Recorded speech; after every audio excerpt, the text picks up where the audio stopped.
Hello, my sewing friends. Let's talk about Simplicity 9538. Woohoo! I'm Jen, and this is my sewing room where I made this and that out of this. And oh my, can you tell by the look on my face where this is going? Yeah, it is. This is a set of Mrs. Peasant blouses. It's done three ways. You have one with trim. This one has like lace and a bow and some ribbon. And then this is the one I'm wearing. It's the basic one, you know, and same here. This comes in sizes 4 to 22 with a finished bust measurement of 45.5 to 60. So it's pretty generous fit, I'd say. This is a 14, and you can tell it doesn't fit me closely at all. Yeah, it's not too much, but it's enough.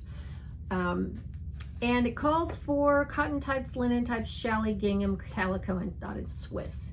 This is a very lightweight cotton. And this I made from some leftover, this is I think it's a lightweight cotton twill, and then this is just like a quilting cotton calico that I have in my stash. I didn't have enough of the black to do all of it, so I just took the pattern piece and divided it up and then cut strips and made it that way. So that's what's going on here. The notable thing about this little peasant blouse is that it has an underarm gusset. It's right here. And it's like a triangle, comes into the sleeve, and then it connects with the front and the back. Okay, that's what intrigued me about this. I thought, oh, that's interesting. So a lot of people had said it was too hard to figure out, so they gave up. And I thought, I hope it's not too hard to figure out. I'm gonna give it a try. So mistakes were made. So let's talk about this. This pattern. Okay, first of all, I don't know whose idea it was to do this very first diagram, but if you're new and you looked at this and tried to make your fabric look like this diagram, yeah, good luck. My first problem with this is not that diagram, but this. Pattern pieces will be identified by numbers the first time they are used. In other words, this is just like every other pattern. Piece 1, you use first. Piece 2, you use second. Piece 3, you use third, and so on. What's the first thing they tell you to do? They tell you to use pieces 3 and 4 and put them together. What? So, okay, let me show you this diagram. You can see that it's like, huh? How am I supposed to make what I have look like that? Didn't make any sense. It helps if what you do is turn it this way. Then it makes more sense. Because what I thought was, I'm putting this in upside down. Why am I doing that upside down? But you know, after I heard back from Simplicity and they said just match your dots and your circles and it should be okay. And I thought, all right. So I put away my skepticism and I just went for it, and it does work. How well it works? Yeah, your mileage may vary. I actually went in and took the pattern pieces and pinned them together. And I wanted to know if this gusset, all of the notches matched up. And they do. So I don't know what I was doing wrong, but I was doing something wrong because my notches did not match up. This gusset was not worth it. It was not worth it. I did not struggle any other way, but I don't know. I couldn't figure out later. I thought, did I put that in upside down or what? But you know what? I made it work. So I do have, like I say, 2 tops that I ended up with. Will I make this pattern again? Absolutely not. If indeed you would like a peasant top, here's what I would recommend. Butterick 4685, Butterick 6455, which I have made before, the Style Arc Anita. The Happiest Camper has a free pattern and tutorial. It's a PDF that you can print. I will link that below. I'll link all of this stuff below. I Can Sew This shows you how to draft your own peasant top from a t-shirt. And then So Crafty Me shows you how to draft it from scratch and sew it. So skip this. Skip this. Don't even bother. Really, truly, it's not worth it.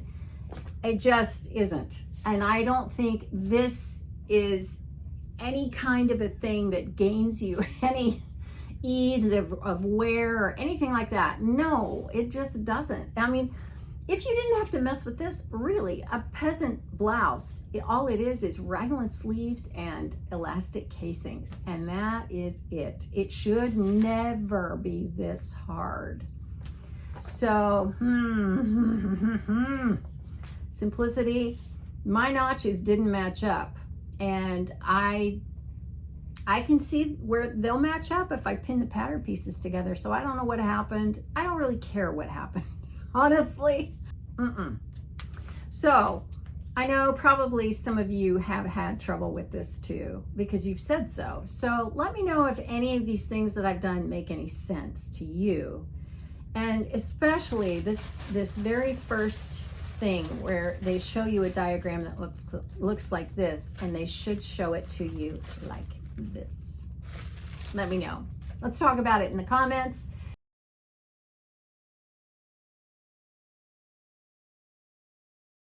I wanted to tell you about something that happened with regard to the filming of this pattern review. It was supposed to be a complete sew along, but I couldn't figure out the notches, the placement, any of it. And I had filmed it all, but I thought I am not going to include that in the video because I wasn't doing it right. And I didn't want you doing it wrong. So I ended up coming in here to film again just the pattern review, not realizing I had already filmed what you just saw.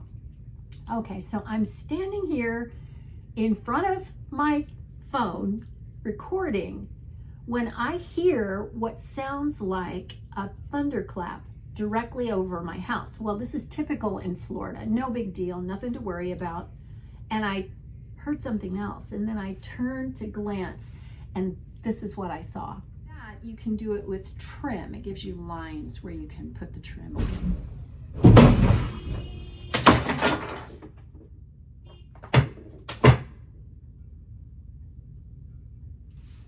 Oh my God.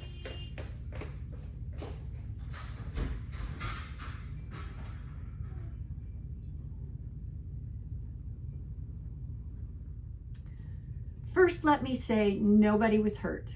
Nobody got hurt. The woman driving the car was able to get out of the car as soon as she got herself out from under all the airbags. She was fine. She was walking around. She was not, nothing wrong, no injury. She was shaken up, obviously, but beyond that, she was totally fine. Those airbags protected her. What happened was she was distracted. And my house sits directly across from an intersection that kind of tees into my street, and my house is across from the stop sign. Well, she ran the stop sign, lost control, I guess, and came up. In front of my house is a drainage ditch that runs all along the street. And so she hit the hill of the drainage ditch and went airborne and flying and ended up landing 6 feet from my house. Oh my goodness. Okay, now let me say that God was completely in control of the situation, because she should have hit my house and we both would have been severely injured. But we weren't, because God was in control and said, oh, nope, you got to stop right here. Everyday miracles. No kidding, everyday miracles. I did speak to one of the cops that was here. There were a lot of cops and there were a fire department and everything, just making sure everything was fine. And he happened to say that if my drainage ditch, little hill in front of my house, had been any less steep, like this, she would have come into the house because her car would have gone, it would have been airborne longer. So bless her heart, she obviously she totaled the car, but she wasn't hurt, and that was what was important. So it was a big thing. So that happened as I was recording, and then I realized I had already recorded the pattern review, so it was fine. So anyway, just thought I'd share that with you because it really truly was a miracle that she did not hit this house. Yeah, you may have seen it on Facebook or Instagram, and I just wanted to explain the details.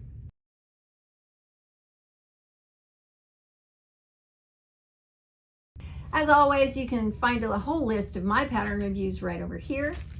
And I will leave you with one of my favorite scriptures, which is the steadfast love of the Lord never ceases. His mercies never come to an end. They are new every morning. Great is your faithfulness, oh God. I'll see you next time.